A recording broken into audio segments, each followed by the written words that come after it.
Deep in Southwest Florida, the Dunbar community has a lot of stories to share. Stories that point out a thriving city. With revival projects in Fort Myers, a certain building is predicted on being another community center point in the future as the city continues to prosper. McCollum Hall. McCollum Hall was built in 1938 by Black businessman and entrepreneur Clifford McCollum Sr. and his wife Gertrude as a commercial and recreational building for the Dunbar community. As an African American, he made key compromises that allowed him to be successful in Florida in the 1930s, where Jim Crow laws and segregation were prevalent. I like to say integration started in McCollum Hall.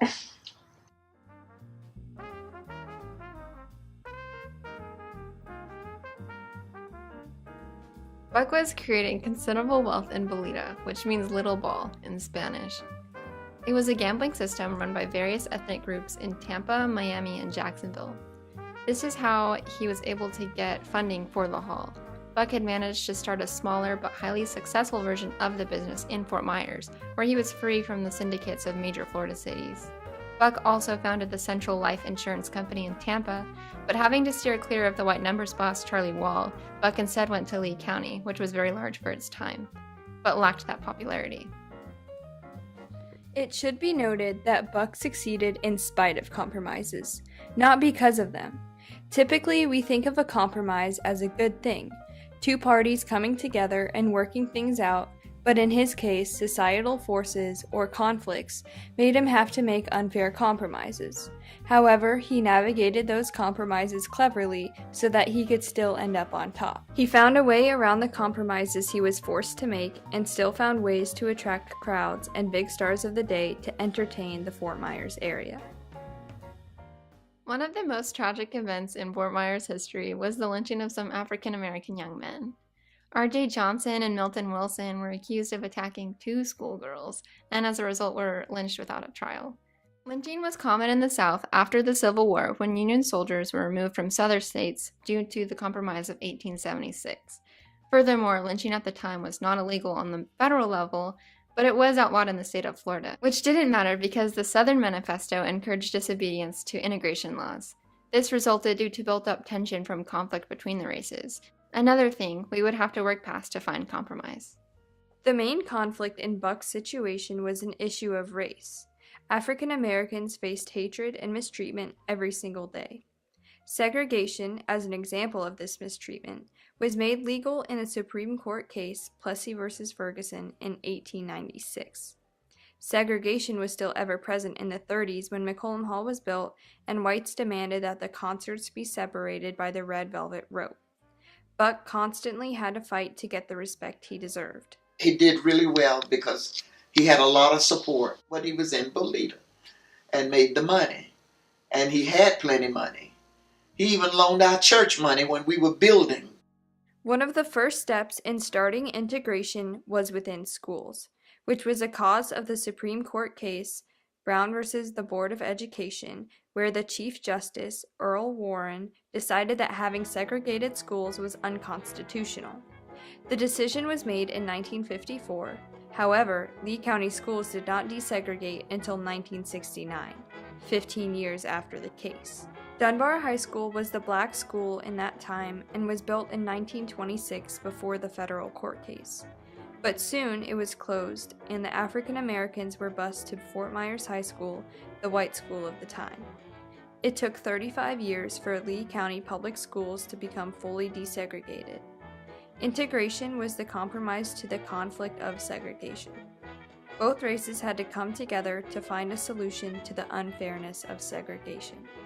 When you say conflict, it was just my race. Only the race part. But if I was with you or with them any length of time, I persuaded them to come on my side. During the time of segregation and horrible treatment of blacks, McCollum Hall remained a beacon of light that brought people together. Dunbar's community social celebrations were a large part of the significance of McCollum Hall, as the Lotto-style hall was once located in the heart of the Dunbar community. Here's a newspaper clipping from the news press in 1938, inviting people to celebrate emancipation with a dance at the hall. In the newspaper article from 1938, the hall is mentioned. The dance hall continued in operation until the late 1970s, catering more to the teenagers of the community. According to the Florida Museum of Natural History, McCollum Hall was the USO, or the United Service Organization, for the black soldiers stationed at Buckingham Gunnery School and Page Field during World War II. White soldiers at a nearby USO would also come to McCollum Hall. During the concerts, a rope across the dance floor divided the room between the two races. McCollum Hall became an upscale social heart of the community. I'm sure he had to make a lot of compromises, being an African American, and during segregation.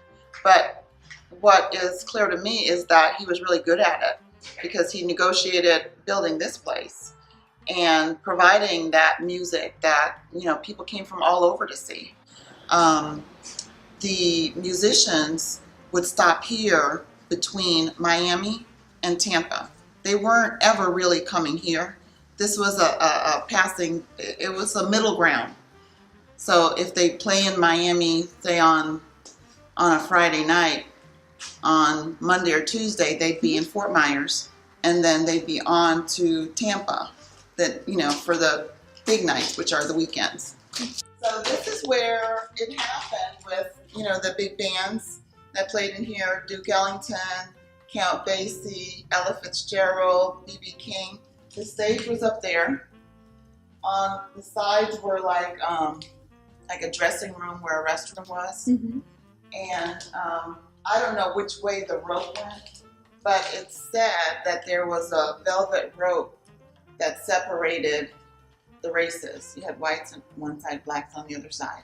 But it's also said that once that music started going, that the rope would fall away and nobody cared. Nobody cared, because it was all about the music and just being together. And I think that's too cool. But where's Boogie? Exactly. So cool.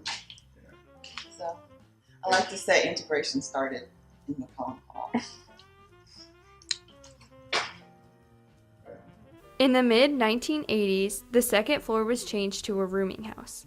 Later, McCollum Hall was determined to be eligible for listing in the National Register of Historic Places in a report prepared May 19, 1994 by Archaeological Consultants Incorporated. The city is so behind this project. I think the challenge has been the funding.